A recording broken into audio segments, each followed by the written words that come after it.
Last of Us Episode 3 in less than 5 minutes. Kind of a slow burn episode, but we got to see Cumberland Farms pretty quick, and I love Cumbies. What's your Cumbies like? The iced coffee that they make, it's so good.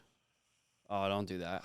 As soon as they went in there, the one problem I have, though, like, she goes into her secret little door. Look around. What is it with all these, like, jump scare shows where she jumps into the basement and she just points the light at one spot? Take a peek around. She's kind of dumb. But think about it. She's young and she's never seen, like, the outdoors, so she's going to be dumb on a lot of stuff. Pretty boss move to cut a little Harry Potter scar in the zombie and then just stab it. While we're on gas station trips, you and I got an energy drink the other night that says cordyceps right on it. The mushroom fungus is right on the lid of cordyceps. Does that mean it prevents that? So how many weeks do you think we got left of doing this? I don't know, man. We might turn soon. So then they journey on over to Western Massachusetts. Let me tell you, Nick Offerman's character, Bill, or Ron Swanson, whatever you're feeling. Ron Swanson. I'm from Massachusetts. Western Mass people are like that. Like, they're the ones who believe in conspiracies. They have bunkers. They live in their own little towns. Like, he just embodied it perfectly. Like, he's a survivalist professionally. And that's his character in Parks and Rec. So that was like the least shocking moment of this whole episode. He hates people, and people are forced upon him.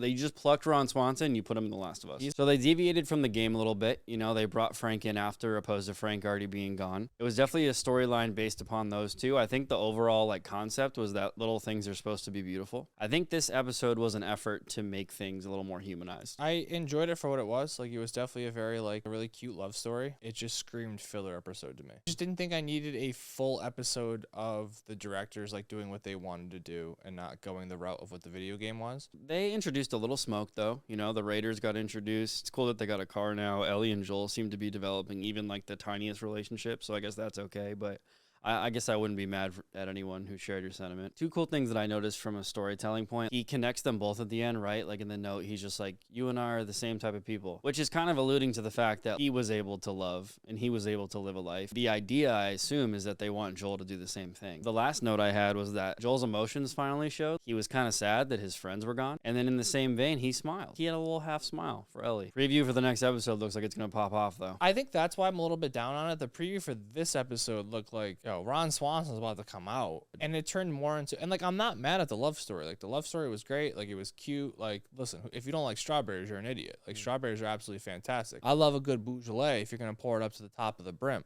I love a good rabbit. I'm not mad about it. I just thought there was going to be a little bit more action from him. I want a little bit more of him just being like, I'm about this life. Like, let's go.